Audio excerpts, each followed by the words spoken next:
ئەنجامی ڕاپرسێکی تیوانیوس حکوومەتی هەرێم تووشی شۆک دەکات.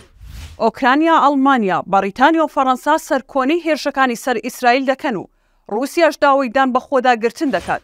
وەک چاوەڕێدەکرا ئۆردوغان پشتیوانی حەماسی دژی ئیسرائیل نەکرد.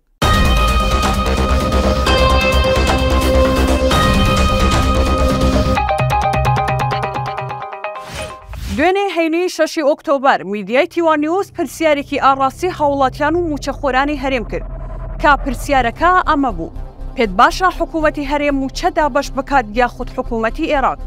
لا وەڵامی پرسیار و ڕاپرسیەکەی تیواردا کە زیاتر لە 1000 کەس بەشداری تێدا کردووە. لا سەتانەوەتی هاوڵاتیان داوا دەکەن موچەکانیان لەلایەن عێراقەوە دابەش بکرێت، ناک حکوومەتی هەرێم. لا بەرامبەردا لا سەتادەی بەشداربووان دەڵێن حکوومەتی هەرێم موچە دابەش بکات باشترە.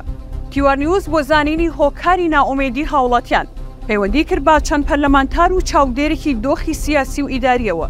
لەوانە ئەبوبەکر هەڵەدەنی پەرلەمانتاری پێشووی کوردستان با تیواری ڕایگەیاند ئەو ئاکام و ئەنجامەی ئێوەی پێگەیشتوون لە ڕاپرسیەکەدا ئەنجامێکی سروشتی و واقعیە.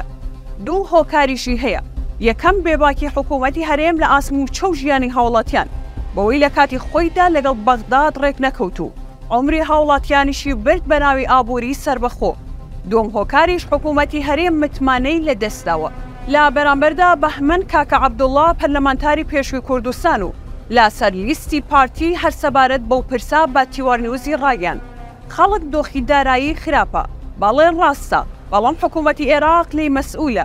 هەندێک پەرلەمانتاران هەوڵی کۆکردنەوەی ئیمزا دەدەن لە فەرمانبەران، بێموچەی فەرمانبەرانیان قۆسووەتەوە بۆ نیەتێکی گڵاو بەکاری دەهێنن. هەندێک پەرلەمانتاری عەراب پیادەی ئەم کارە دەکەن و کۆمەڵێک فراکسیۆنی کوردیش ڕەدوویان کەوتون. ڕەجەب تەیب ئۆردوغان سەرۆکۆماری تورکیا لەبارەی هێرشی حەماس بۆ سەر ئیسرائیل ڕایگەیاند بانگشتی هەموو لایەنەکان دەکەین و داوا دەکەین با بەرپرسیارانەوە ڕەفتار بکەن و خۆیان لەو هەنگاوانە بە دوور بگرن کە دەبنە خۆی زیاتر بوونی گرژیەکان. ئۆردوغان پێشتر چەند جارێک پیشانی داوە کە پشتیوانی خەباتی فەڵەستینیەکانە دژی ئیسرائیل، بەڵام لا پەیامی ئەمڕۆ هیچ جۆرە پشتیوانیەکی نەکردن. جەیمس کلێڤەرلی وەزیری دەروی بەریتانیا ڕایگەیاند با هەموو شێوەیەک لەگەڵ ئیسرائیل دەوەستینەوە دژی ئەو کێشە دڕندانانەی کراوەتە سەری و تەلەڤیڤ مافی ئەوەی هەیە بەرگری لە خۆی بکات. هاوکات وەزیرانی دەرەوەی فەڕەنسا و ئەڵمانیاش لا دوو ڕایگەیەنراوی جیادا سەرکۆنی هێرشە موشەکیەکانی سەر بەشێک لە شارەکانی باشووری ئیسرائیلیان کرد و پشتیوانی خۆیان بۆ حکوومەتی ئەو وڵاتە دەربڕی. لالایەکی دیکەوە دیمترۆ کۆڵۆبیا وەزیری دەرەوەی ئۆکرانیا بە توندی سەرکۆنی هێرشەکانی بەرەبەیانی ئامڕۆی سەر ئیسرائیلی کرد و جاختی لەوە کردەوە ئیسرائیل مافی ئەوەی هەیە وەڵامی هێرشە تیرۆریستیەکان بداتەوە و بەرگری لە خەڵک و خاکەکەی بکات.